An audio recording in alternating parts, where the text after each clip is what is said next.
Hello everybody. Today I just want to talk about health, and I want to say that sickness and disease don't exist, and I'll keep saying it because they don't. It's just a healing response of the body and an adaptation, a clever adaptation to the situation you're putting it in, and it's also a signal that you're not doing something right in your life if you have a severe illness. Lots of reasons people are getting ill, but it all comes down to the one reason of a trauma or a conflict inflicted in the first place. And people ignore it, they suppress it with drugs. It's like a cold, for example. It's just a simple clear out of waste from the year, and you let it be. Let it be. Or it's coming out, and that's good because it's clearing out the waste that's from the year, or the waste from the thoughts, the waste from the traumas, the waste from the diets, the waste from anything. So if a cold is very important. What's the problem is when people are suppressing a cold, going to the doctors for a cold. They give the drugs to stop it coming out, so it stays in the body. The waste stays in the body and generates into a bigger illness, and then that's suppressed with drugs.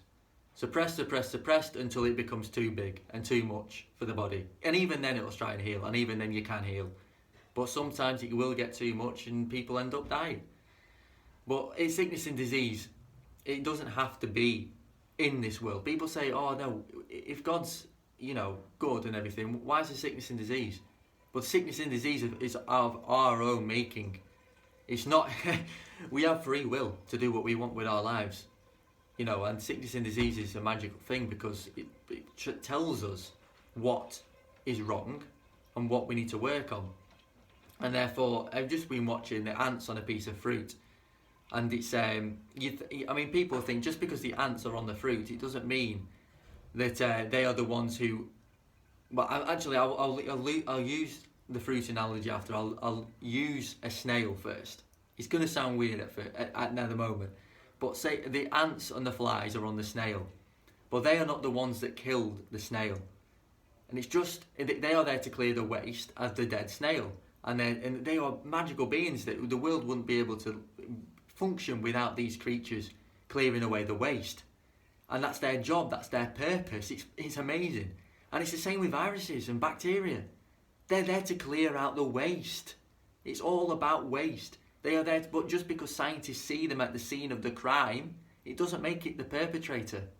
It's just the same with the ants on either fruits or snails or anything. Literally any waste product that you're chucking out, there's flies. But the flies haven't caused the waste. They haven't killed the snail. They're there to clear out it. And it's the same with viruses and bacteria. And these controllers are masters of reverse engineering, masters of mirroring. And they've changed the narrative to fit their agenda, which is the pharmaceutical industry, and to make loads of money. Really, it should make sense. And the past people, they knew this on this earth 200 years ago. But it's been manipulated. I mean, I've talked about the advanced civilizations we had. And I'm going to talk further. But for now, we need to get that knowledge back, that there is no such thing as health and disease. Bacteria and viruses don't cause illness. That's a fact. And it was proven in 1984 with the flu experiment, where 100 participants were injected with the flu, supposed flu anyway, in the injection, or what they could get from the patients that were suffering. They injected it directly into the bloodstream of 100 participants, and none of them came down with the swine flu, or whatever flu it was at that time. I'm not quite remember now. But none of them did. So that proved that it's not contagious, a virus.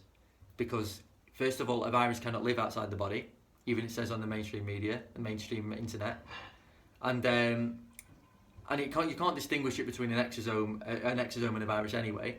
And our body is made up of millions of billions, trillions. And they're all working for us. We're made mostly of bacteria. That's what we are. They're living organisms that just all the time clearing out waste. And there are no bad bacteria.